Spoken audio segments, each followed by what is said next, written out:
comics for about a century and a half. I started out writing comics for DC Comics, was on staff there as an editor until 1984. Then I moved out to Oregon, freelanced for a while, and then I went on staff at Dark Horse Comics from 91 to 94 as their managing editor for a while. And then went back to the freelance world until this crazy millionaire from Florida decided to start his own company. I got brought out here to start up CrossGen, which, as we all know, went kablooey in 2004. Force enough to use for me, apparently.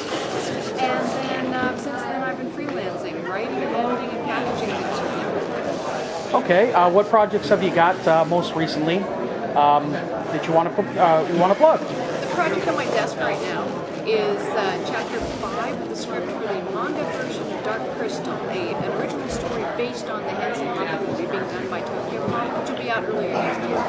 The first chapter is out the back of the Retreat of Labyrinth manga right now. And let's see, there's that, and I'm writing a young adult book for Actionopolis for Shannon Denton's new book. And a variety of other projects that are in various states of existence that I can't talk about yet, but there's one cool one called Ratsbane that I'm developing with Carl Moline and Rick Maggiaro. Okay. As you said, you work for CrossGen. It's known as the big indie company to end all indie companies that made it tough for the rest of the indie market. Actually, I'd call it the world's biggest vanity press.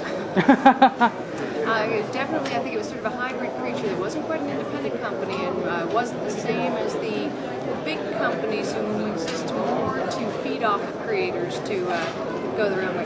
CrossGen came to a spectacularly bad ending and certainly left a lot of people in the lurch. But it was a really interesting experiment in putting everybody together and seeing what comes from that really interesting synergy of creating the same space.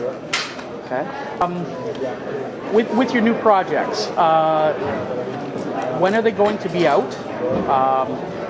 And why would someone, as a comic fan, pick that over, say, the big crossovers that are out in the market? The projects I'm working on have nothing to do with big crossovers, so in terms of choosing them would be a choice of vanilla versus strawberry. It's a completely different flavor.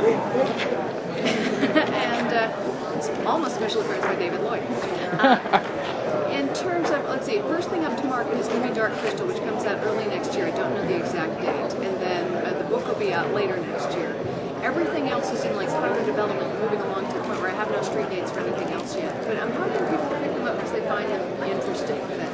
The Dark Crystal manga will definitely appeal to people who like the fantasy aspects of Viridian, but it's not the same as a real world superhero at all. I mean, if that's what people like, they're not going to find anything interesting there. Okay, well, we're here at the Orlando Comic-Con. How has it been for you? Has it been a success? This is a really nice little convention. They got it beautifully laid out. Oh my God, you can find a better setup for all the people who are booths here. I mean, I hope it's as successful for retailers as it has been done our end.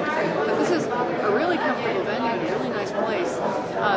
Florida in August is not everybody's favorite idea of a good time temperature-wise, but you know, it's pretty. One last question we ask every interview person every person we interview. We want to know, what's your drink of choice? What's my drink of choice? Dr. Pepper. Dr. Pepper. Nothing alcoholic. Occasionally there's alcoholic drinks, but usually, as mostly my friends like the Drunken Ian will tell you, I tend to avoid them and go for the DP. Okay. Thank you very much, Barbara.